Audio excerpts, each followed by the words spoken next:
What if those who are least fit to lead are precisely the ones most drawn to leadership positions? Imagine entering a corporate meeting or stepping into a legislative chamber and realizing the person wielding the most authority may also be the one least deserving of it. This contradiction leads to a troubling question. Could the very systems we rely on to choose leaders be fundamentally flawed? Look closely at the landscape of politics, global business, and social institutions. A common thread becomes visible. Over and over, we see individuals rising to power not necessarily because of their virtues, but often in spite of their flaws. History offers countless examples. Take a former American president who reached the highest office in the land, only to ultimately lose the trust of the people. Though he was brilliant and seasoned, his downfall was marked by dishonesty, paranoia, and an overwhelming need to manipulate. Ironically, these very characteristics helped him climb the ladder to power. These aren't new ideas. Hundreds of years ago, Niccolò Machiavelli identified a similar pattern while observing the politics of Renaissance Italy. In his provocative work, The Prince, he made a striking observation. People judge leaders more by appearances than by actual deeds. In his words, everyone can see what you seem to be, but few truly know who you are. He wasn't advocating trickery. He was simply pointing out a truth about how people perceive leadership. In fact, psychological research today supports his conclusions. Studies have found that people who display overconfidence are often mistaken for being more competent than they really are. Even when their actual abilities fall short, they still gain credibility. In this discussion, we'll explore why toxic traits like narcissism, dishonesty, and a lack of insight often help people ascend to leadership roles. We'll also look at examples of those who broke the mold and the lessons we can extract from their success. Machiavelli advised that a leader should avoid behaviors that make them appear inconsistent, petty, or cowardly. This insight still applies. In modern terms, individuals who exhibit extreme confidence, even arrogance, tend to outperform more honest, uncertain candidates in leadership competitions. Consider a hypothetical situation. A group of people gets lost in unfamiliar terrain. Two individuals offer to guide them. One says, "I'm not completely certain, but I think there are several routes we could try." The other declares with full conviction, "I know exactly where to go. Follow me." Though the first person is truthful and open about the ambiguity, most people will gravitate toward the second individual. The illusion of certainty is persuasive. This pattern repeats across workplaces, communities, and even nations. We favor those who seem sure of themselves, whether or not their certainty is justified. A broad study analyzing data across multiple trials found that narcissistic individuals are disproportionately chosen for leadership roles. Their charisma, boldness, and self-assurance make them appealing. But once in charge, they tend to cause more volatility, invite bad strategic choices, and destabilize organizations. One notable example is the former head of a shared office startup. He built a narrative so compelling that investors poured in billions. Despite the company bleeding money, he promised transformation and world-changing innovation. But when reality caught up to the hype, the company's valuation collapsed, taking his reputation with it. His story serves as a perfect example of how traits that help one rise can later cause spectacular failure. The human mind favors clarity, especially in moments of uncertainty. Research consistently shows that people are more likely to trust confident speakers, even when those speakers are wrong. As one psychologist put it, we often prioritize confidence over correctness. Machiavelli echoed this view, noting that rulers often gain admiration for grand projects and bold moves, regardless of the results. It's not always about what's real. It's about what looks impressive. Yet, not every leader fits this mold. Some rare individuals manage to lead with authenticity and substance. Take the example of a statesman from southern Africa, who became the first leader of his independent nation. Instead of ruling through ego or intimidation, he built systems that empowered others. Under his leadership, his country transformed from one of the least developed to one of the most stable and economically successful on the continent. Life expectancy rose dramatically, and economic growth flourished. His style, based on humility and long-term vision, stands in stark contrast to the narcissistic patterns we usually see. Reflect on the great leaders you've known or studied. Have you noticed the difference between those who rise through spectacle and those who lead through substance? Machiavelli noted that while integrity is admired, those who achieve greatness often downplay its importance and rely instead on clever tactics and strategic deception. That doesn't necessarily mean lying outright. Often, it's about controlling the narrative. Think of a magician performing a trick. The audience focuses on one hand, while the other carries out the sleight of hand. Many leaders adopt similar methods, highlighting one piece of information while quietly hiding the rest. This tactic works because humans are wired with something behavioral economists call optimism bias. We tend to interpret vague or mixed information in the most hopeful light.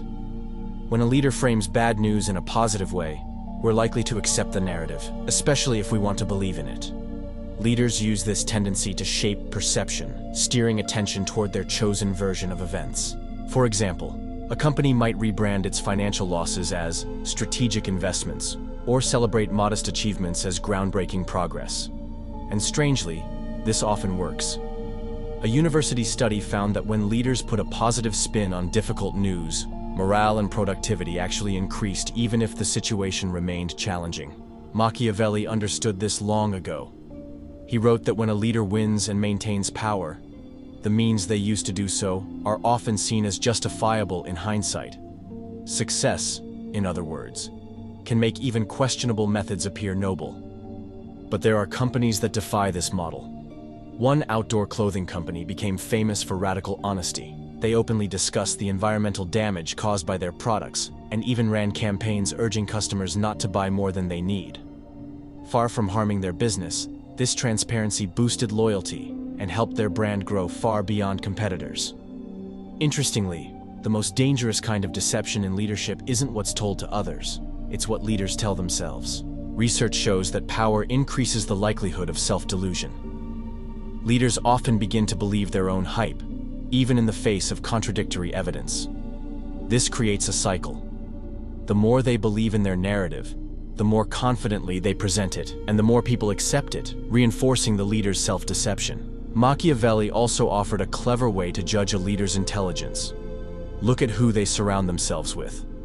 Wise rulers attract capable advisors. Insecure ones prefer weak subordinates. Ironically, leaders who appear simple or unthreatening often gain more trust than those who are deeply thoughtful or complex. This is known in psychology as the beer test.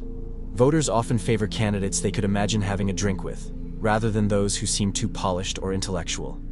It sounds silly, but the implications are serious. Highly competent individuals may lose ground to simpler, more relatable ones. This plays into the pratfall effect, a psychological phenomenon where competent individuals become more likable when they show slight flaws or relatable traits. In contrast, those who appear perfect or overly academic can be off-putting, no matter how capable they are. Reflect on fast-rising leaders you've seen in your own experience. Were they the ones who offered deep insights, or those who spoke with catchy, confident simplicity? People are uncomfortable with uncertainty, and when faced with complexity, they often retreat to the comfort of clear, decisive answers, even when those answers oversimplify reality. Research from Stanford found that CEOs who spoke in simpler language were more likely to get hired and paid more, but were also more likely to fail in complex business environments where subtle thinking was essential. Machiavelli believed a leader should focus above all on what is practical and visible, like military preparedness in his time. In modern terms, this suggests that leaders are often rewarded for appearing focused and resolute, even if they ignore nuance or long-term consequences. This leads us to what could be called the complexity trap. Those best equipped to handle complexity may be least likely to win leadership roles, simply because their realism appears less confident or inspiring. Then there's the famous Machiavellian line, "It is better to be feared than loved, if one cannot be both." This reflects a deeper truth. In leadership, empathy, though virtuous, can sometimes be a strategic disadvantage. Machiavelli wasn't promoting cruelty, but highlighting the hard choices leaders often face. Modern neuroscience supports this. Studies show that as people gain power, their brain's empathy circuits become less active. This might sound alarming, but it may actually be an adaptation. Just as surgeons must emotionally detach to perform life-saving procedures, leaders must sometimes act against their emotional instincts to make difficult decisions for the greater good. Have you ever been in a position where empathy held you back from making a tough but necessary choice? This helps explain why those with lower natural empathy, including those with narcissistic traits, may find leadership roles easier to navigate. Their emotional detachment can resemble the decisiveness we admire in authority figures. One study showed that people scoring higher in narcissism were significantly more likely to emerge as leaders during group tasks. Machiavelli would not have been surprised. He noted that people are easily deceived, especially by those who project confidence during times of need. This detachment often enables leaders to lie or manipulate more easily. But Machiavelli didn't glorify deceit. He just acknowledged its effectiveness in political settings. He also said it's good for a leader to seem kind, honest, and virtuous even if they're not. That may sound cynical, but it captures a psychological truth. We tend to reward those who look like leaders more than those who actually lead well. Angela Merkel's handling of the refugee crisis in Europe offers a case study in the complexity of leadership virtues. Her choice to accept over 1 million refugees involved a delicate balance of empathy and pragmatism. Had she leaned too heavily on either side, being too soft or too cool, the outcome might have been far worse. Her success lay in knowing when to lead with her heart and when to act with restraint. Alternative leadership models exist. One of the most promising is the servant leadership approach, which encourages leaders to prioritize their team's well-being above their own ambitions. A major wholesale retail chain exemplified this.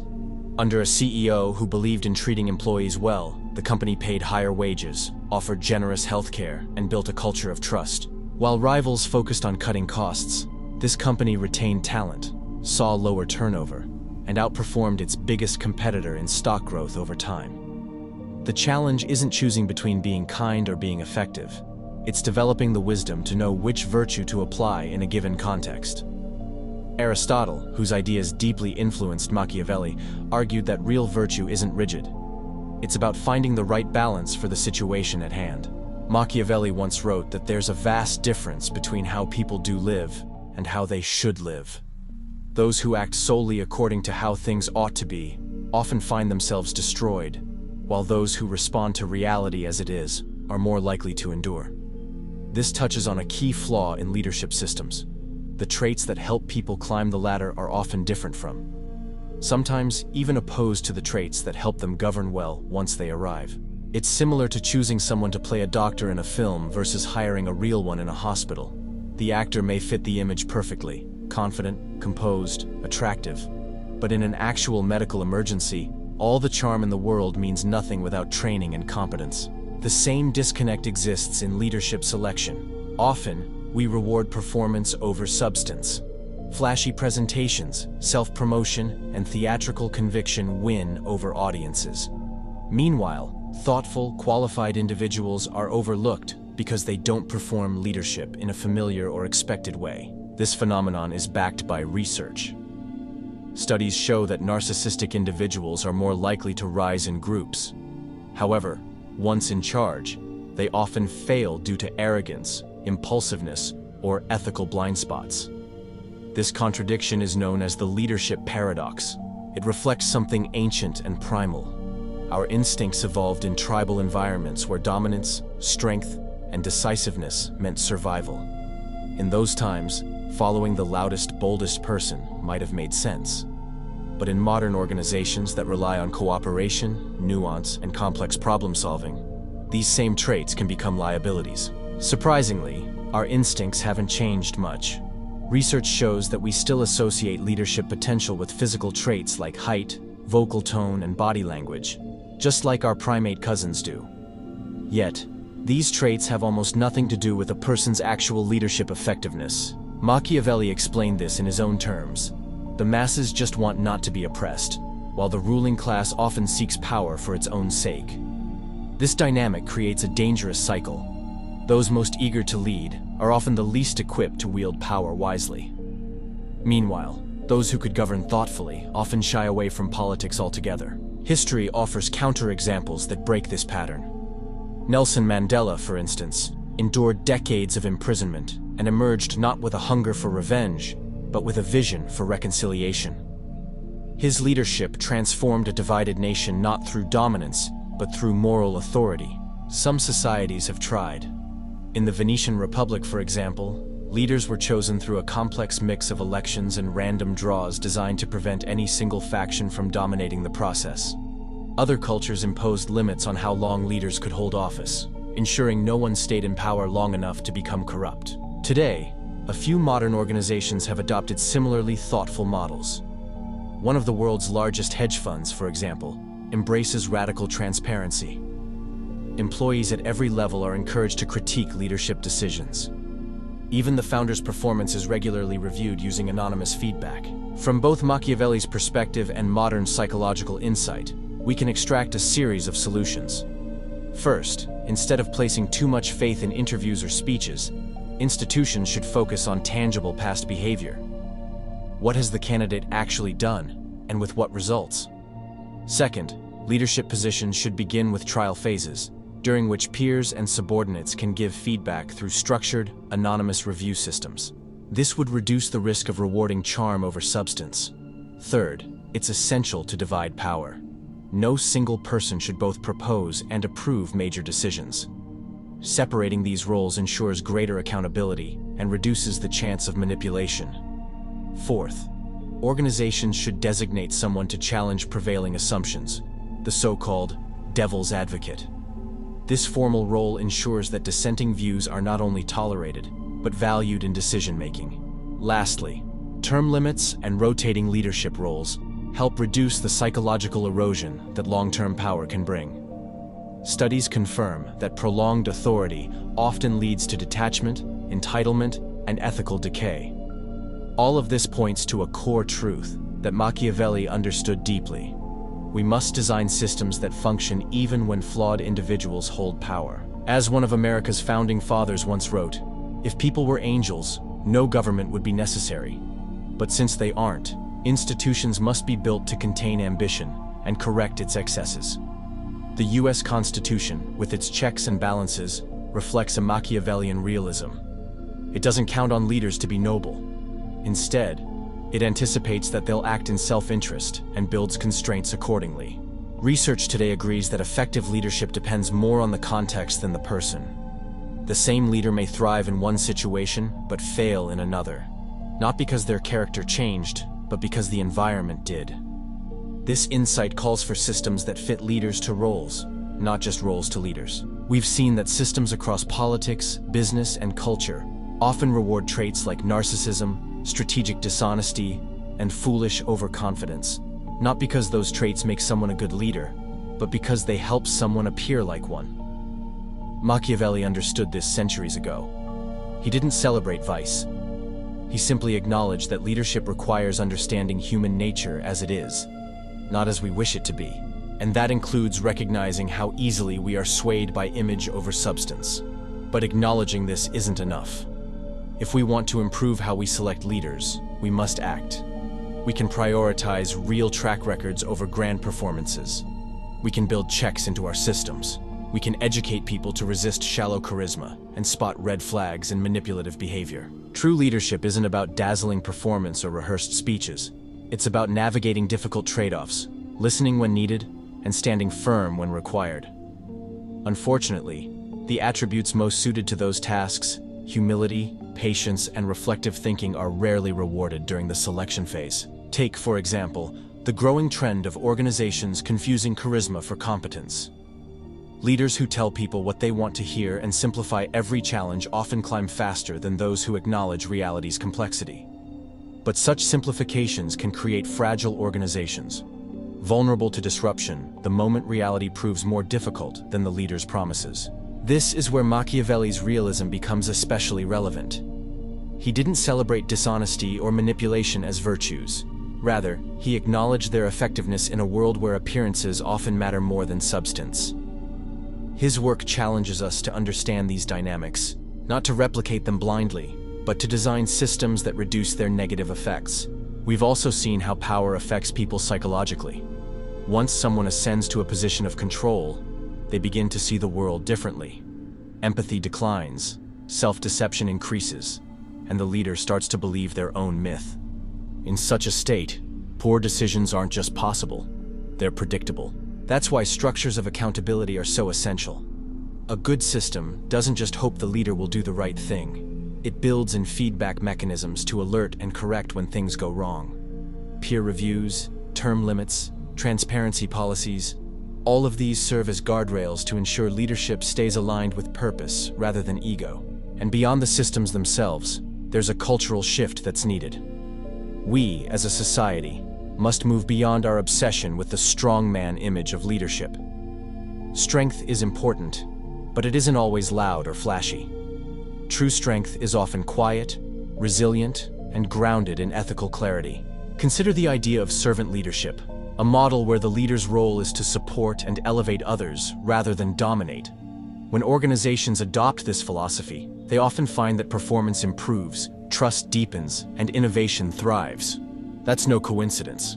It's the result of leadership that aligns with human needs rather than playing to surface-level instincts. As Machiavelli pointed out, people are easily deceived by appearances. But deception only works when those being deceived fail to examine the deeper realities. The more we educate ourselves about the psychology of leadership, the harder it becomes for narcissists and manipulators to gain power through illusions. So here's the challenge. We must become more sophisticated citizens, voters, employees, and followers. We must ask tougher questions and look for deeper answers. We must move beyond the seduction of certainty and learn to value thoughtful uncertainty when it's grounded in honesty. Because at the end of the day, leadership is a mirror. It reflects not only those who hold the reins of power, but also those who put them there. And only when we raise the standards for what we admire and what we accept can start to shift the pattern.